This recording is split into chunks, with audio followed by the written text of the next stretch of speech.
So without further ado, let's kick off today's session and welcome our first speaker, Ms. Jayashree Venkataraman, a visionary leader and an innovator in employee engagement and well-being. As the co-founder and CTO of NIA Wellbeing Solution, she is revolutionizing mental wellness through AI-powered 24/7 platforms available in vernacular languages. Ms. Jayashree is also the CEO and founder of Apprise Inc., a global leader in employee engagement, harnessing social recognition and cutting-edge integrations to drive performance and satisfaction. So with a proven track record as a tech entrepreneur and a certified executive coach, she has empowered leaders across Asia and Europe to achieve transformative growth. A recipient of the Women Super Achiever Award and a distinguished alumnus of Xavier University and ISB, Ms. Jayashree exemplifies innovation, leadership, and a commitment to building thriving workplaces.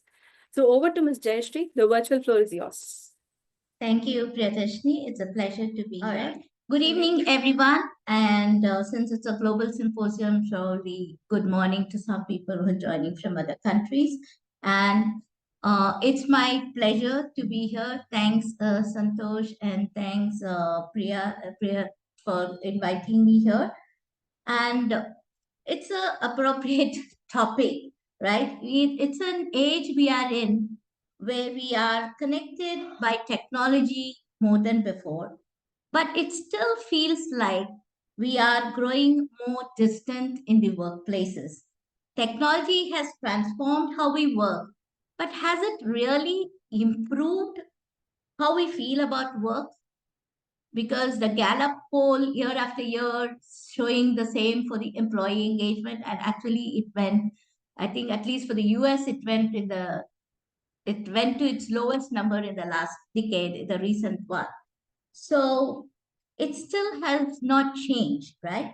Despite the advancements, employees are still feeling disconnected, disengaged, unmotivated, and emotionally drained.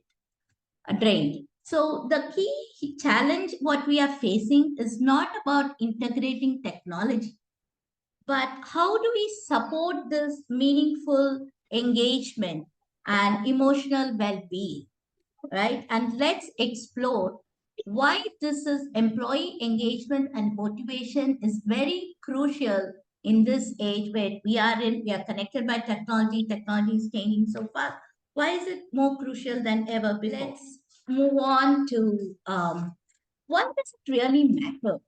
I mean, it's one thing is disengagement causes loss of productivity, but it not causes loss of productivity, but it's also costing us not just money, but also in terms of creativity, production, and innovation. The latest employee engagement report from Gallup, which is the 2025, we are just into 24 days into the new year. And the latest Gallup poll says only 21% of the employees globally are engaged. And which results in about almost $8.9 trillion loss in GDP. And when you have disengaged teams, they are less profitable and there is also more absenteeism. And once they are disengaged, then there is a low morale, they are not working, your productivity goes down, it goes into a vicious cycle. And so what the statistics shows us is it is no longer a nice to have, it is a business imperative. And when you have something like $8.9 trillion loss caused by employee disengagement, it becomes a business imperative. And that's why it's more crucial for us to talk about it in terms of how do we increase the employee engagement.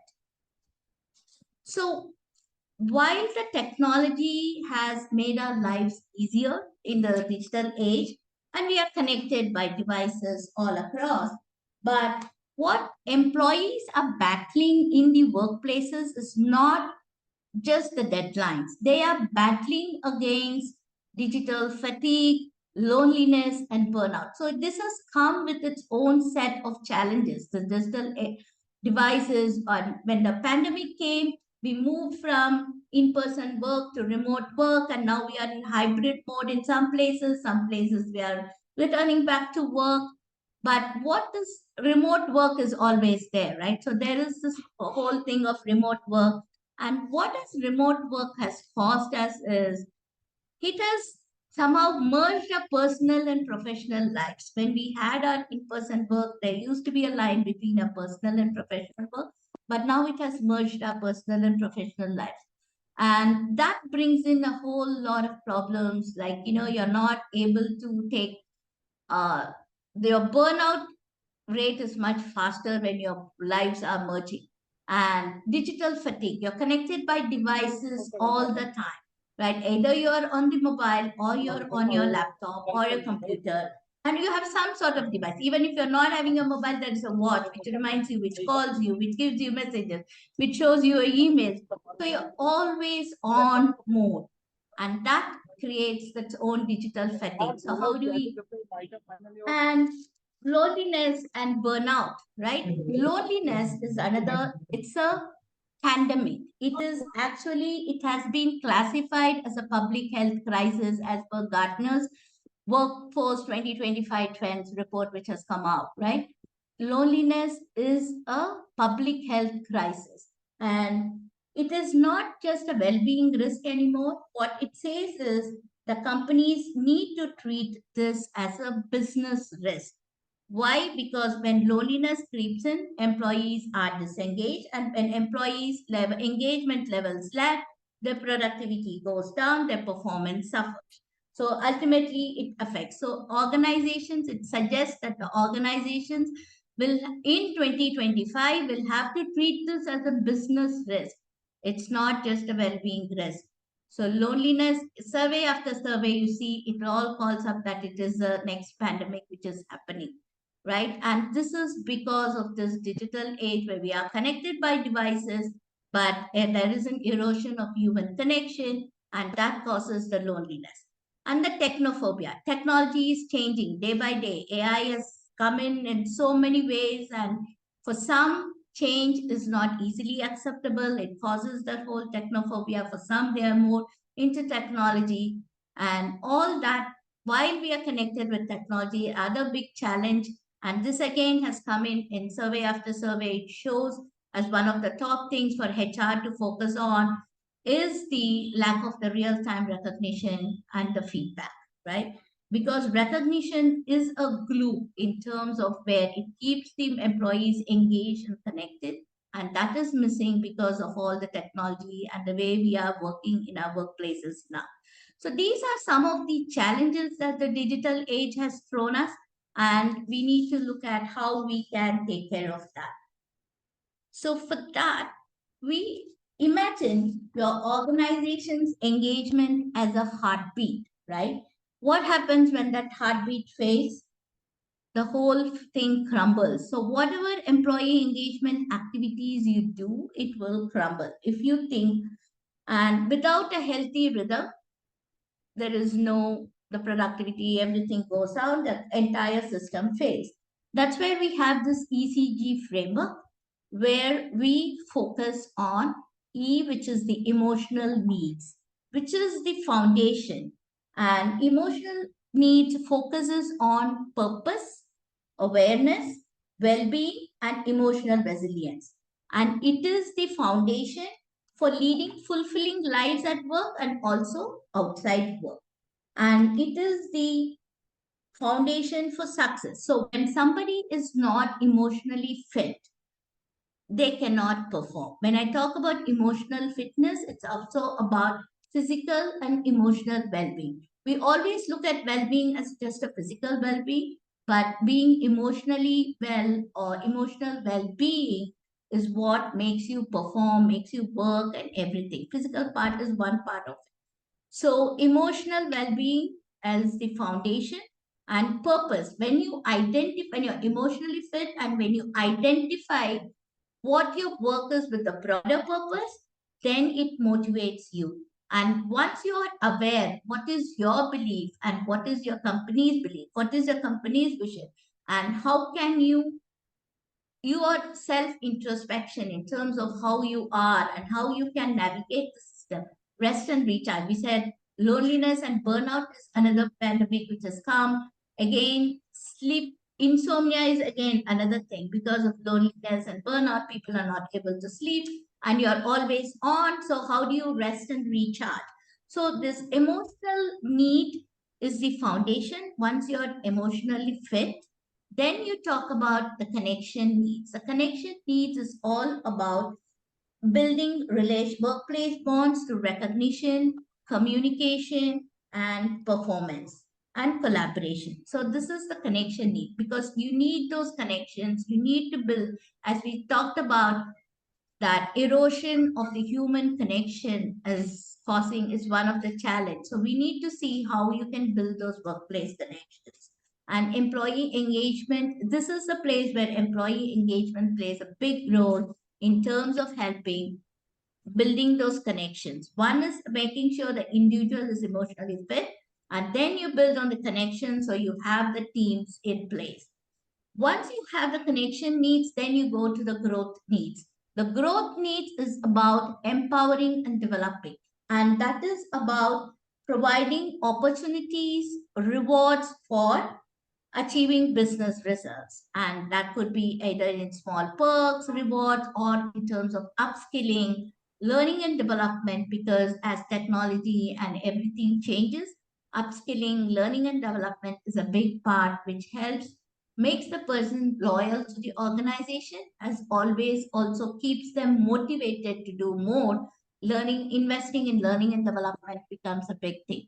So all, and obviously you need to have some measurements, because that's where you need to know, get the pulse of your employees and see what needs to be done. And especially with the AI and things, having those measures in place will give you a lot more data to customize it and personalize so many things. And so in this framework, it will actually take care of the head, heart, and hands of your workforce. And let's dive a little bit deeper into each one of these, right? So you look at the statistic here. There is a 320 billion, 22 billion loss globally in turnover and productivity because of the low well-being. So that shows that emotional well-being has to be the foundation. The emotional needs is the foundation.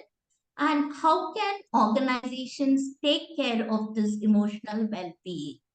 And where you have to create a stigma-free, because when you talk about emotional well-being, we are okay with going to a physical gym and working out, and we say we are okay. And many companies do provide those opportunities for somebody to work on these health activities and all. And but when it comes to emotional well-being, right? We live in a world where uh, it is still a stigma, where there is a stigma around it. So, but you need to create a stigma-free, psychological, safe place where employees can discuss openly, right? That means there has to be a place where they can talk to their managers, they can talk to the leaders if they are burnt out, or if they are stressed, or there is a tight deadline. I mean, whatever the workplace issues are, they should be able to talk to their leadership and openly. And companies should invest on offering a sound corporate wellness program. And this wellness program has to be a holistic, not just only focusing on the physical part of it. It has to be, we talk about the emotional needs, that is the fundamental foundation. And so companies should invest on creating this corporate wellness program. One other thing we talked about in the emotional needs is finding the purpose. The finding the purpose, it has to, the employee should be able to connect their work to a broader purpose of the organization, that their work is how is aligned to it. And once they find their individual purpose and they know their company's mission vision, they can actually, it motivates them to work, right? So that has to happen. And companies will have to provide employee mental health support to digital and in-person resources, offering to have something on an emotional fitness level, right? So I'm just going to Nia, since I am co-founder of Nia. So in NIA, we focus a lot more on the emotional fitness of the person, and we do have a framework which is, if you look at the emotional fitness framework, it is talking about exactly what the foundation program is in terms of having your purpose and how do you attention and awareness is about knowing that individuals, how will you manage your stress. As I said, 72% of the workforce is having struggling with stress. That's one of the other statistics which say, and more younger people are more stressed in their workday lives rather than the elder generation. So there is a lot more things which need to be done in terms of helping people how to manage their stress. It's not, stress is going to be there, so we always talk about stress tolerance and also about resilience, because constantly there are some setbacks, and how do you bounce out of those setbacks and how do you come back. And workplaces today are always what you can say is change is always a constant in the workplaces. There is always you need to know how to navigate those changes, and their adaptability and flexible, how you create that mindset for the employees to be able to adapt and be flexible for the changes which are happening. How do you establish those connections? So the whole framework of NIA helps in creating this foundation, which is the emotional fitness, emotional needs. Then comes the connection needs. The connection needs are when you look at the technology, right? We are connected digitally, as I said earlier, but then we have become more distant. So how do we build those relationships in the workplace? And once only if there are, I think one of the Gallup survey says that um, in terms of you need to have at least one best friend or strong relationship at work so that your productivity goes up, right? So how do you use technology to foster the connections? We have technology, right? We have, so companies should invest in collaboration tools, collaboration apps. There are like Slack, and then there are Teams. All these kind of have come in with their own AI to get some data and or even help you in terms of identifying certain behaviors. So all these are collaboration tools which help you create those connections, but then that the technology will help, only will have the medium to help people connect. But the company should invest in terms of how do you create those cross collaboration opportunities for the teams to work together. You can give the technology, but then how do you make them come together on the technology? You need to create communities of interest, or you need to have, because if you are connected by digital and there are no longer the coffee chats, the coffee cooler chats are not happening. So how do you create those virtual coffee cooler chats, and how do you create those virtual communities of interest where people come together? And then so every time when you get onto a Zoom call, or like, how do you build those connections? So there has to be some amount of effort which needs to go into by the organization in terms of creating those human connections, because the technology is a medium, but how do you build those connections? And another thing which you look at is how do you build a recognition rich culture, because recognition isn't a nice to have anymore. It is the fuel that keeps employees connected, motivated, and performing at their best. So you need to create this recognition rich culture, and there are tools again, because we are talking about the digital. There are tools like appraise, kudos, or another work human, bonusly, and all, which help you those peer-to-peer recognition. When you create those peer-to-peer recognitions, automatically the peer-to-peer bonds will also happen. And that will create those human connections in the workplace. And there are so many, you can use custom recognition. There are AI tools which help you to customize these recognitions also, right? So you can personalize them. Some people would want to have a public recognition. Some people will not want to have public recognition. They would want to have a private recognition. I think there was this instance where I think it was in the US, when one of the person was an autistic and they tried to do a public recognition, and that kind of went not well because they are not socially uh, they don't like the social bonding or the public recognition, so it kind of didn't, it performed in a different way with the person, right? So you need to know, and these AI tools can actually help us know what the preferences of the employees are, and you can personalize those recognitions, whether they would like a public or a private recognition, and what would work for them. And it has also has to be meaningful and authentic, and the tools can guide in terms of making the recognitions to be meaningful and authentic. And communication, another thing, a big part of connection is having those open communication, and how you have those forums and what type of forums you have. And all these can be enabled by technology, but then the culture or bringing in that in place and investing the time has to be done by the leadership team, and it all has to be driven from the top, and only then these things will work. And once you have this connection need step set up, there is this relationship going on, then people will get motivated in terms of working.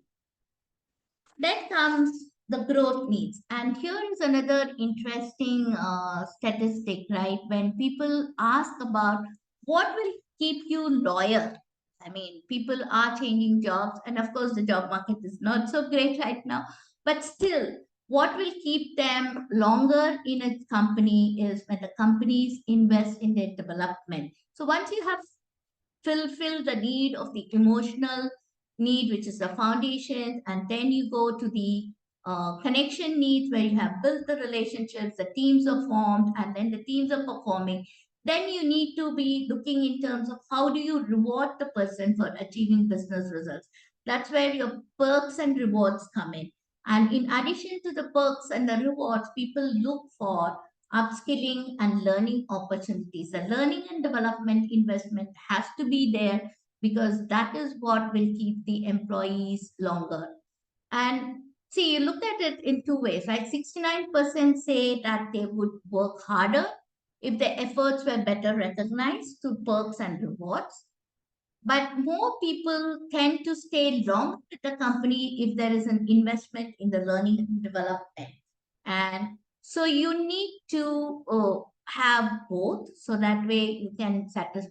And the biggest need of the hour is also about the leadership development. When I talk about the leadership development, it is across the organization, across it. Like, many times people focus on the top level leadership, and then again on the employee learning and development. What left behind is the middle managers, and middle managers are going through a lot of stress these days. And because they are the sandwich people with these lot of uncertainties happening, they need to be bearers of the bad news, but they also need to get more done with less workforce. So they are like going through a lot of stress, and they need to be emotionally fit. For them, the foundation has to be much stronger in terms of their emotional need. So that way they will be able to take care of their teams better. So that's where the leadership development has to happen, and companies has to invest on that. And that's when you'll keep your whole organization in terms of performing. And measurement of employee engagement and action, because with the lot of the tools, it is also important you have a lot more data to look at in terms of how your employees are behaving, performing. So in terms of, even if you look at, there are a lot of these, I think in the next slide I'll talk about some of those, is that AI wearable text, which will give you a lot of data. And you need to look at your employee engagement and be able to customize it and personalize and take actions, because as I said, engagement is the heartbeat of the organization. The employee engagement is the heartbeat. So we have to take care of the heartbeat, and we cannot ignore the heartbeat, right? How do we take care of our heart? So in terms of the technology, when we're talking about, I need to focus on what's AI because I think yesterday, I think ChatGPT was down for some time. And when I was in the Twitter, that's when I noticed that the ChatGPT was down. So a lot of these funny comments were going on. Everybody is rushing to the Twitter to see why the ChatGPT is down and for how long. And so there were a lot of memes saying that now you need to use your brain rather than depending on the chat GPT. So that's how AI has invaded our everyday lives, right? So we need to talk about how AI is going to change or is changing the employee engagement and personalized employee experiences because we have a lot more information. We have a lot of these tools which are AI enabled, which will give us how to personalize it, like personalized benefits. Some people would want time off, some people would want some kind of other reward. You need to know employees' preferences, and it can come from different forms. And you can look at those employee sentiment analysis, and you can get those different things and personalize the employee experience, and that can be personalized. And AI chatbots, a lot of companies already use chatbots, which are basically rule based. If somebody asks, it looks at your employee guide and tells you what it is.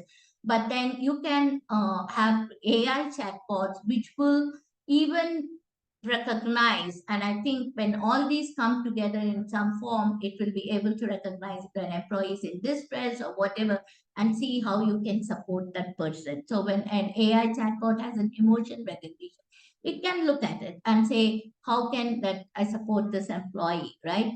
So AI chatbots for employee support because 24 by 7, we are all global. So we need by 24 by 7 support. So that will help.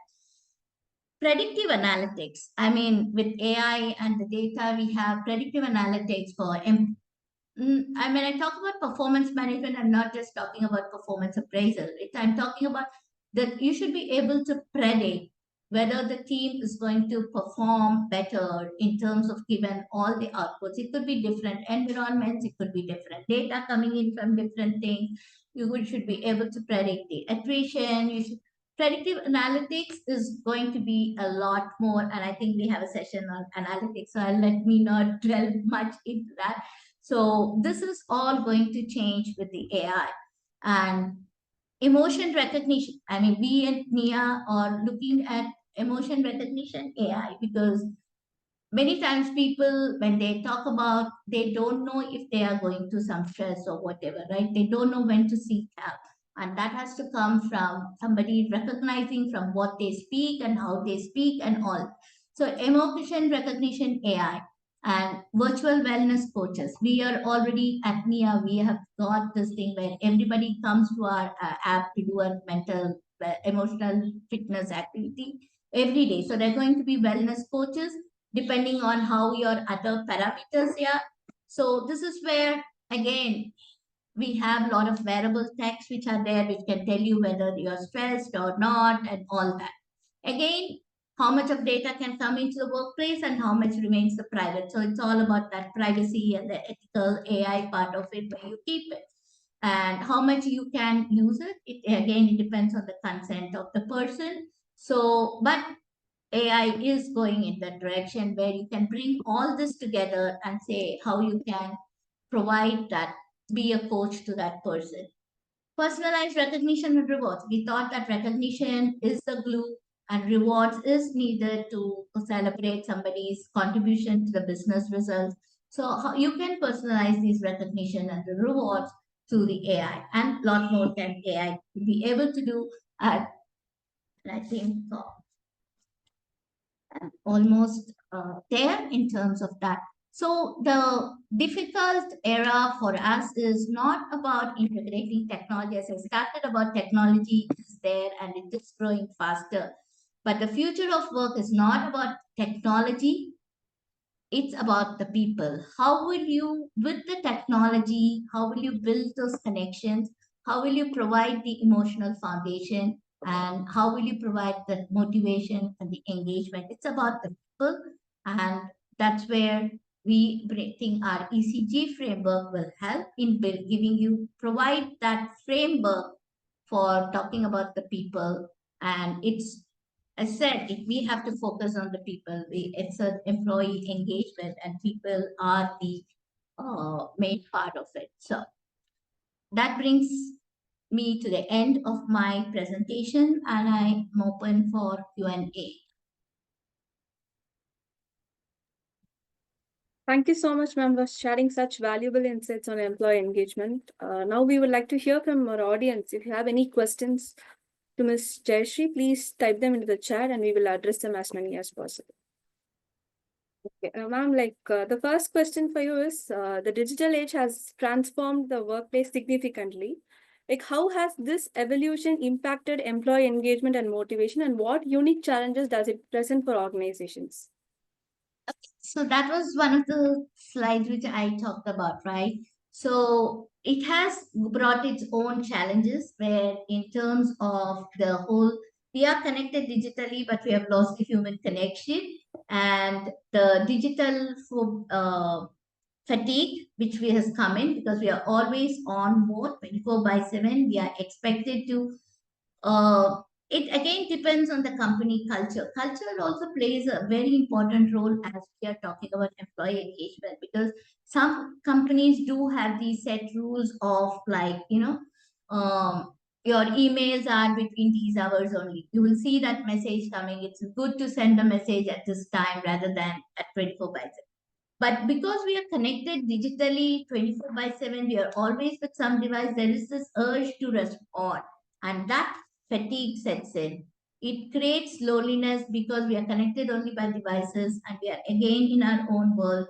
And loneliness, technophobia, and loss of human connections. And these are some of the things which are the biggest challenges which I see, which is based on the technology area where we are. Thank you so much, ma'am. And once again, I would like to thank you, ma'am, for your amazing insights and for answering all our questions so wonderfully.